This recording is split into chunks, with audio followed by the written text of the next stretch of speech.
Steam Theory, man. Thanks for coming. I appreciate it. Got us a cool beer. I'm excited. I'm excited about all your beers, actually. Since I had the first one before the pub opened in the garage, I've been excited about your beers. So it's very cool. Absolutely. So what is it?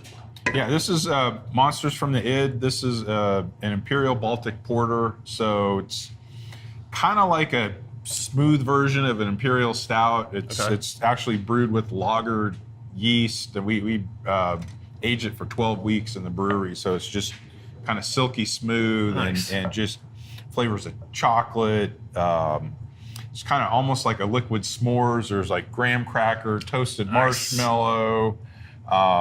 It is just really nice and a lot of depth of flavor and just, just a really, really nice beer. So to get nerdy for a second, so you said you use lager yeast. Do you go through the same cold temperatures as lager? Yeah, we actually started this beer at 48 degrees and then kind of just from there kind of slowly rose it up, and then hit to 60 degrees and kind of let it finish up. So we just kind of let it slowly rise up in temperature and then a little bit warmer at the end to kind of speed things up, and then just let it sit and age. So from the homebrew world that I reside in, there's all these.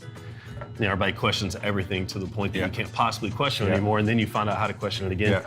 So what about D-rest? What about acid rest? Do you do that? Or is that no, just I did. Yeah, we did do it at the end. I mean, it's for lagers especially. It's important. Ales, it's helpful. Okay. But I don't think it's as critical. Most ale yeasts don't usually do that. But lagers, diacetyl rest is critical. It is critical. Because you keep hearing otherwise sometimes. Yeah.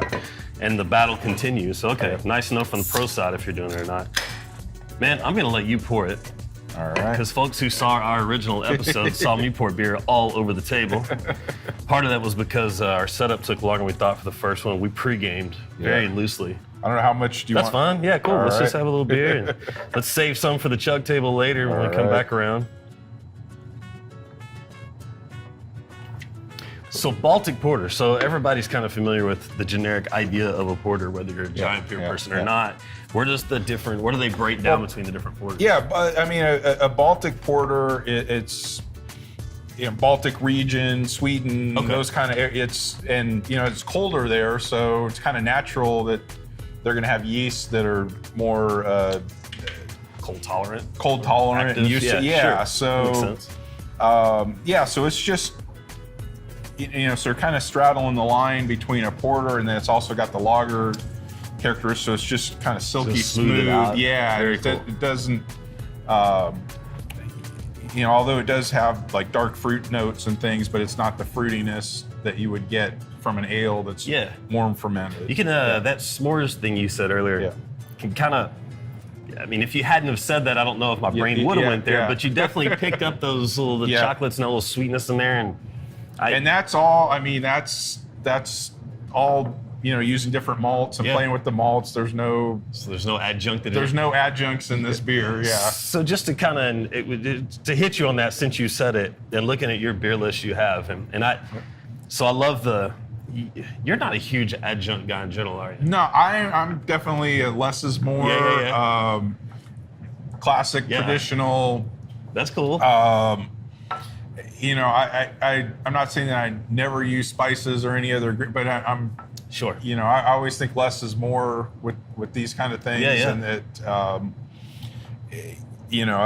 it's easy to go over the top with that, and you don't need to have 20 different ingredients for it to be a classic good beer. To be good. So for sure. And that's traditional beer styles and that kind of thing, and drinkable beers is kind of what we're about.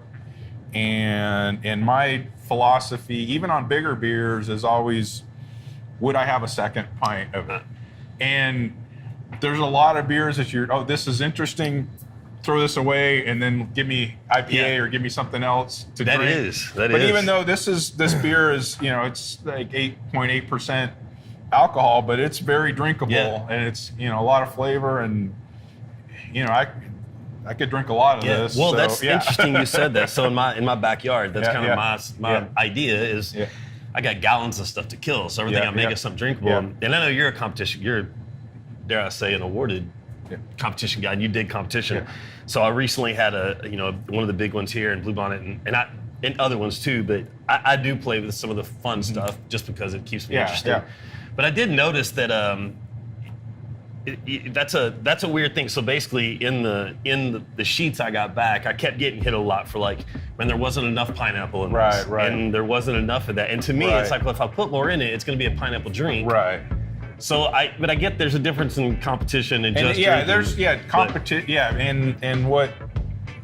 and also with competitions, it's the order in which there's a lot of it that's not out in your control. Yeah, exactly. It's, I mean, you can get palate fatigue if you're, this is like the 15th beer that you've tried that day, and maybe they would have perceived it differently if it was sooner. So that definitely matters. Yeah, I've kind of, after this last one, I kind of thought I might like stop with the whole flavor thing on competitions for a while, because I did a basic amber that's good. I mean, I call it keg stand amber because it's so like there's it's nothing to kill it.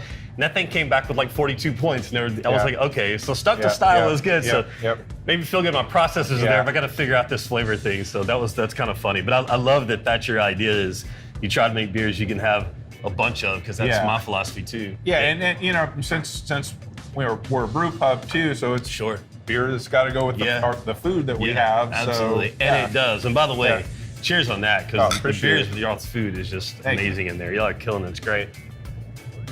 But this is, dude, this is so good. So it's I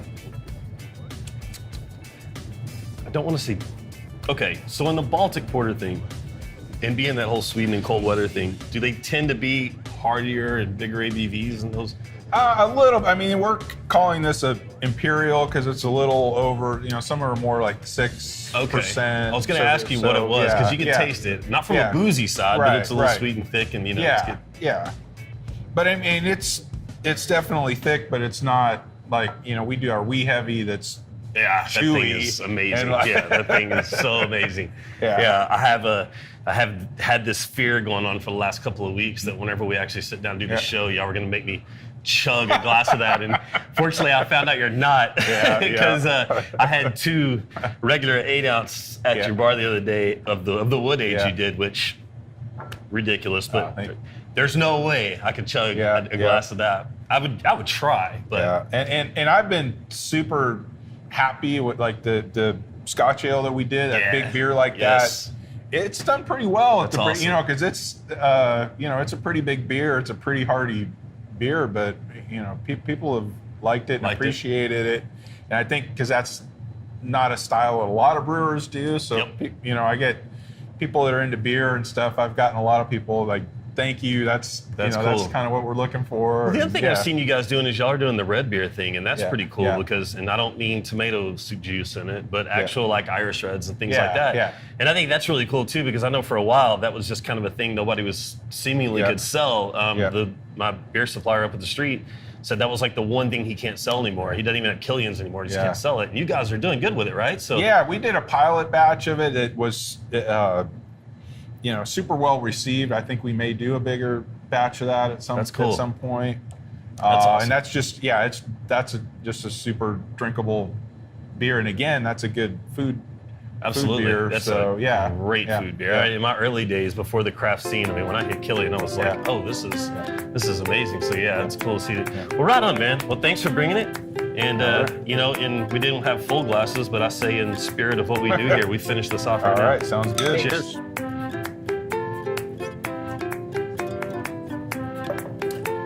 Yeah, a whole glass of that would have been monsters. Thanks, man. All right, let's do it. Awesome, man. All right. Cool. How was that?